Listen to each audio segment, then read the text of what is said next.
Hey everyone, welcome back. Today, we're diving into something huge, a decision that affects millions of us: college.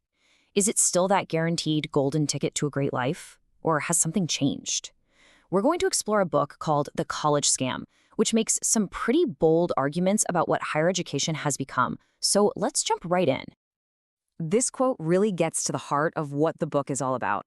The central argument is that the whole idea of college has kind of shifted from a place of pure learning to a massive, profitable business. It's a really provocative thought. So let's unpack the points the book makes, starting with, you guessed it, the price tag.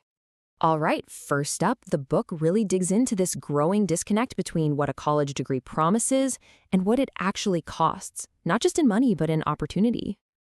So the book lays out this really stark difference, right? It used to be that a college degree made you stand out. It was a clear signal that you had elite skills. But the argument now is that the market is just flooded with graduates. So that diploma isn't the competitive edge it once was. It's almost become the bare minimum, which totally changes its value. And then, of course, there's the money. The book really zooms in on the absolutely crushing weight of student loans. It argues that with tuition costs just exploding, we've created a system where young people start their lives in a deep financial hole, a debt that can follow them for decades, affecting everything from buying a home to starting a family.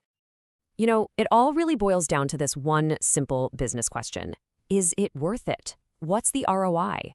The book argues that for a whole lot of graduates, especially those who end up underemployed, in jobs that don't even need a degree, the math just doesn't add up. The return on that massive investment just isn't there. Okay, so the book's next big point shifts gears a little, moving away from the finances and into the culture on campus. It claims there's a kind of hidden curriculum at play. Now, the book uses some really strong language for this, calling it ideological indoctrination. And just to be clear, this is the book's term. The core argument here is that many universities, in the author's view, have stopped being places for wide-open debate and have instead become environments that promote one particular worldview. So how does the book try to back this claim up?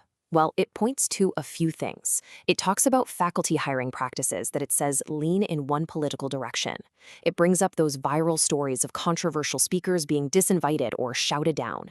And it claims that many students just feel this pressure to, fall in line with the dominant opinion, to avoid conflict or even protect their grades. And this all leads to a really big question the book asks. If everyone is sort of pushed to think the same way, are you really learning to think critically? The author's whole point is that this kind of environment actually undermines the true mission of higher education, which should be about challenging ideas, not just confirming them. So, after laying out all of these problems, what's the solution?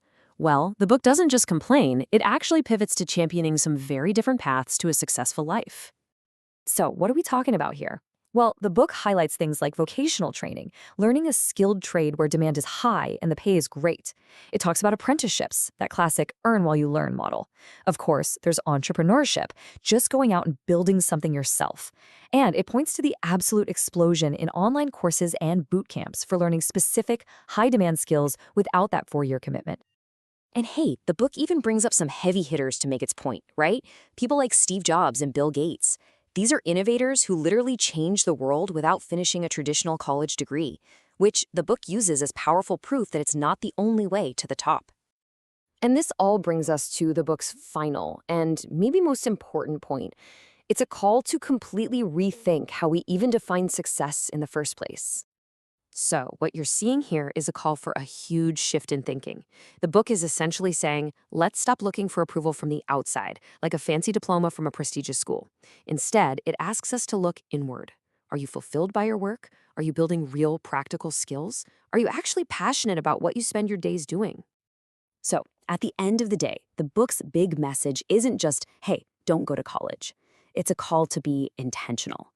It's about empowering people to really think for themselves and choose a path, whatever that path may be, based on their own passions and their own financial reality, not just on what society tells them they're supposed to do. And that's our look at the college scam. It definitely makes a challenging case, and it forces us to take a hard look at this system that so many of us go through. So it leaves us with this really powerful question, not just for society, but for each one of us personally. What does a successful education truly look like to you? Thanks for tuning in.